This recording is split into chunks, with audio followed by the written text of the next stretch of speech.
भाई ढोलक में थोड़ा सा साउंड दे दीजिए। ढोलक एकदम नहीं सुनाई दे रहा है।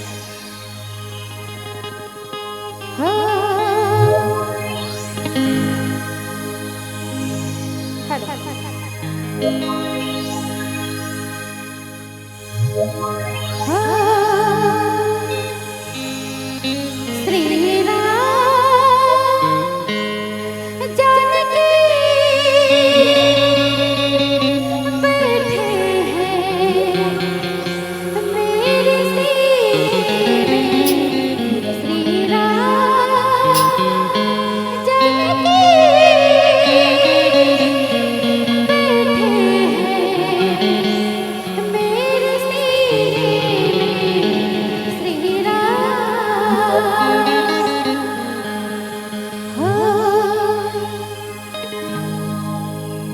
अरे नाम लिखले है सिर्फ तोरे मुर्दे में, तोरे मुर्दे भितरे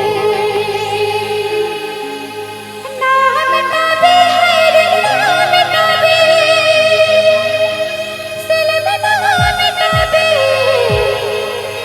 अरे नाम लिखले है सिर्फ तोरे मुर्दे में, तोरे मुर्दे भितरे।